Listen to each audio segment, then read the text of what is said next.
Abra sua Bíblia em Lucas, por favor, capítulo 23. Quando a gente diz, acho melhor orar, e aí a gente pensa, então orar é bom. Orar não é só falar com Deus, abrir a boca e falar, e está garantido que Deus vai responder. E esse texto nos mostra isto claramente. Lucas 23, a partir do versículo de número 39.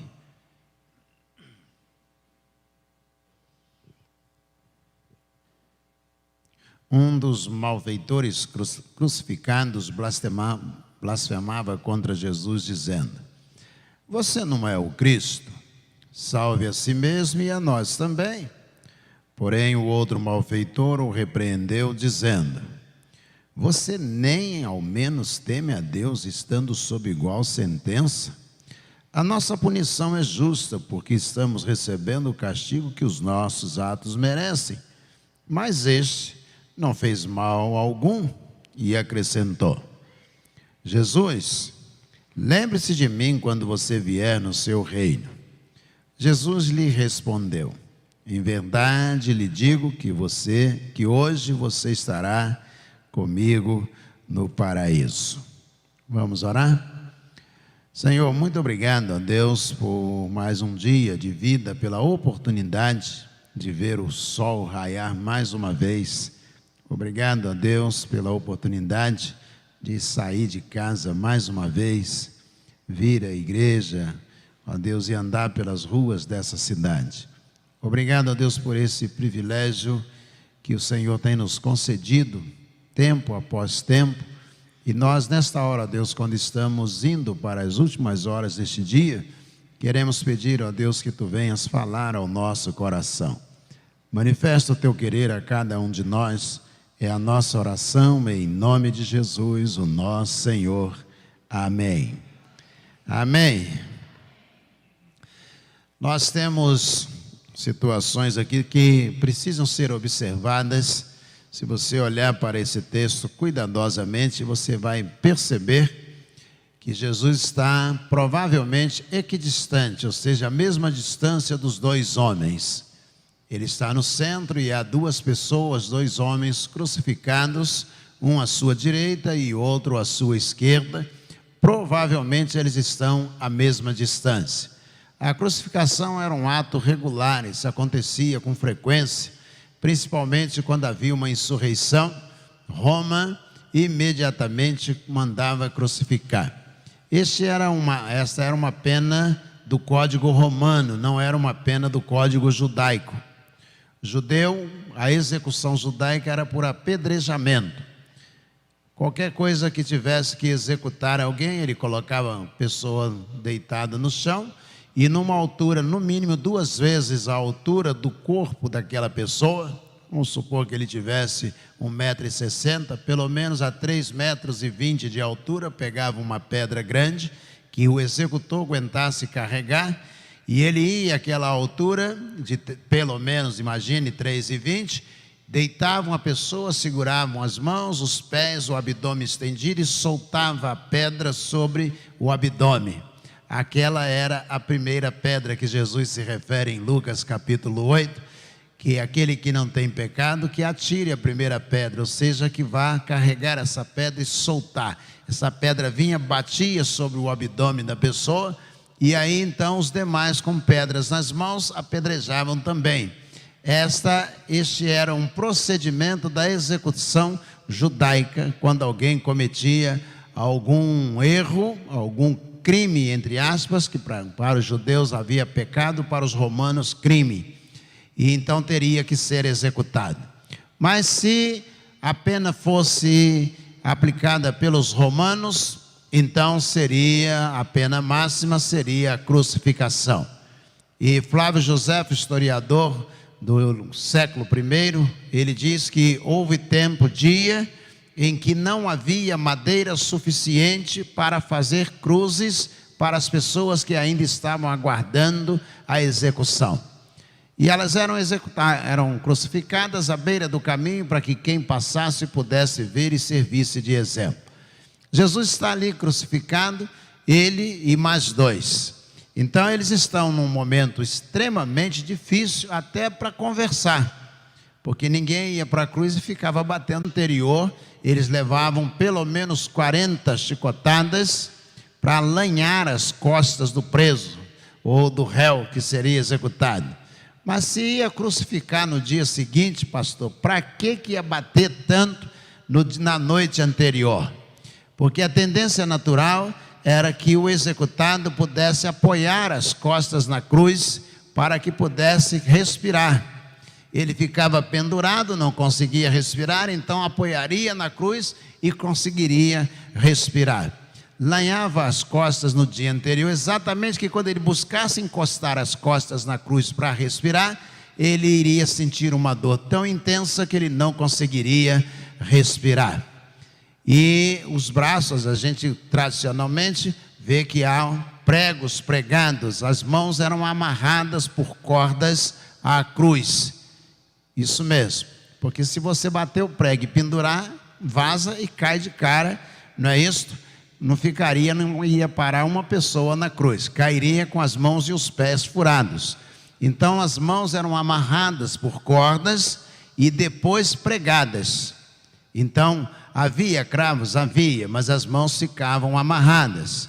E os pés que a gente vê no crucifixo, aquela parte embaixo chamada supedâneo, aquilo nunca existiu nos dias de Jesus. A partir do século V, final do século IV, é que vão construir o crucifixo colocando aquele aparato embaixo que os pés estão cruzados assim e apoiados no supedâneo. Aquele supedâneo não existia nos dias de Jesus. Era pé amarrado e pregado também. Ou seja, uma dor terrível, muito grande, para os três que ali estavam. Então diz que, na profecia de Isaías, que as pernas de Jesus, os ossos, não seriam quebrados. Mas para que ia quebrar, pastor, a perna de alguém que já estava na cruz com as costas lanhadas? Exatamente para ele não se apoiar, ele morrer asfixiado. As pernas eram quebradas e depois que desse indícios de que estava morto, vinha com uma lança, e a lança não é assim como a gente vê, ela era na altura mais ou menos do coração para passar entre as costelas e empurrava a lança na direção do coração. Se não tivesse morrido asfixiado, morreria pela lança que entrava entre as costelas, chegando ao coração. Então a cena é uma cena terrível para os três que ali estão. Mas um deles, no meio dessa situação, ele olha para Jesus e diz assim: você não é o Filho de Deus? Ele está falando com Jesus. Você não é o Filho de Deus? Então desce daí que eu quero ver. Salva você mesmo que eu quero ver, e salva nós. Você não é Jesus, o Filho de Deus? Ou seja, orar não é simplesmente você se dirigir a Deus ou se dirigir a Jesus Cristo, simplesmente abrir a boca e começar a falar a Jesus. Porque ele fez isto e nada aconteceu. Ele disse: então desce daí, tira a gente daqui também, que a gente quer ver se você é mesmo Filho de Deus. Nada aconteceu. Há orações que elas são, embora dirigidas ao próprio Jesus Cristo, ao nosso Deus, que toda oração deve ser dirigida, na verdade, a Deus Pai, mas elas não são respondidas, elas não alcançam o seu objetivo, porque eu acredito que aquele que está conversando com Deus, ele não consegue preencher alguns requisitos que são fundamentais na oração. Ele está ali, ele olha para Jesus e ele diz: você não é o Filho de Deus? Desce daí então e tira a gente daqui também, que eu quero ver se você é o Filho de Deus mesmo. E nada aconteceu. E aí o outro que está ali diz: cala a boca, rapaz. Fala primeiro com o outro condenado. Cala a boca. Você não está vendo que nós estamos aqui porque os nossos feitos mereceram ou mereciam? E ele, que mal ele fez? Ele não fez nada de errado para ele estar aqui. E ele, virando-se mais uma vez, ou seja, conseguiu virar-se no meio daquele sofrimento, daquela agonia, daquela asfixia. Ele virando-se mais uma vez, ele consegue outra vez falar. E ele diz: Senhor, lembra-te de mim quando entrares, nesta versão, quando vieres no teu reino, lembra-te de mim. Ele está fazendo o mesmo que o outro fez. O que o outro fez? Virou para o lado e falou com Jesus. E Jesus ficou quieto. Agora ele está fazendo a mesma coisa. Ele vira-se para o lado e ele diz: Senhor, lembra-te de mim quando entrares no teu reino. E Jesus, em meio a todo aquele sofrimento, Jesus consegue falar e diz: em verdade te digo, grego a expressão, né? Lego, homi. Em verdade, eu te digo que ainda hoje estarás comigo no paraíso. Por que a gente considerar esse texto com tantos detalhes? É porque muitas vezes a gente acha que basta fazer uma oração que a resposta vem. Quando a gente orar, é preciso a gente colocar o coração e demonstrar que existe uma vontade extraordinária de que aquilo que nós estamos pedindo possa acontecer. Acreditar que é possível. Duas coisas essenciais na declaração ou na oração deste homem.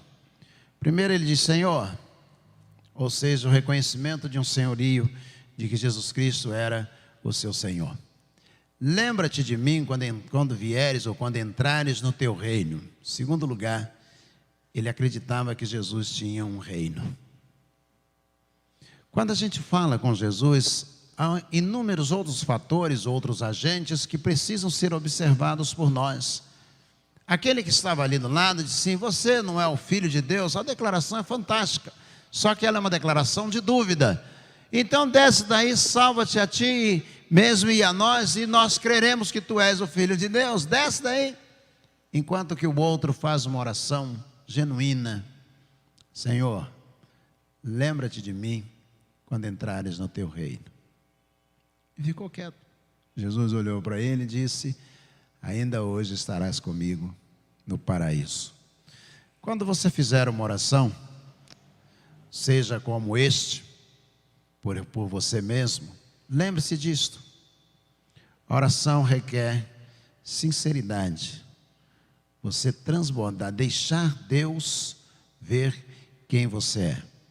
Ele está dizendo para o outro: olha, nossos feitos mereciam, nós somos errados. Ele está dizendo: eu sou errado. Senhor, lembra-te de mim. Sinceridade é fundamental. A revista Seleções trouxe uma vez a história da palavra sinceridade. Os chineses sempre fabricaram porcelana, foram os primeiros no mundo a fabricarem porcelana. E conta que a porcelana tinha poros que indicavam defeito, e antes de pintarem eles passavam cera na porcelana e depois eles pintavam a porcelana, e para que as pessoas não vissem os poros, os furos que tinham nos vasos de cerâmica de porcelana. E aí as pessoas perguntavam, a expressão ficou para o latim: sine cera, é sem cera? Não está mascarada? É sem cera? Sim, sine cera, de onde vem a palavra sinceridade. Quando você diz para a pessoa assim: fulano é sincero, você está dizendo: ele é sem cera. Ele não tem cera. Quando a gente vai orar, o que Deus quer é que sejamos sine cera, ou seja, sem cera, ou que sejamos sinceros. É isso que Jesus observou neste homem, a sinceridade dele. Em segundo lugar, o sentimento do coração dele: lembra-te de mim. Ele disse para Jesus: lembra-te de mim quando entrares no teu reino. Ele não disse: me leva contigo. Senhor, o Senhor pode me tirar daqui, eu quero viver aqui nesse mundo, o Senhor me guarda e me tira daqui. Não, ele disse: lembra-te de mim quando o Senhor entrar no teu reino. Vontade, desejo no coração. A oração é fundamental que nós sejamos sinceros e que nós tenhamos vontade, ou chama-se manifestação volitiva. Que tenhamos vontade quando vamos orar. Se perguntasse a Gestas, como é conhecido esse ladrão da esquerda, diria: você falou com Jesus? Ele disse: falei, e ele não respondeu o que eu falei com ele. Assim como muitos de nós. Eu orei, mas Deus não respondeu.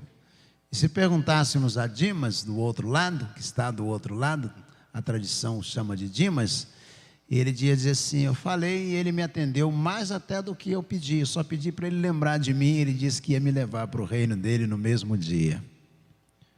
Assim como muitos de nós, por causa da sinceridade e da vontade, ou a manifestação volitiva, Deus responde orações.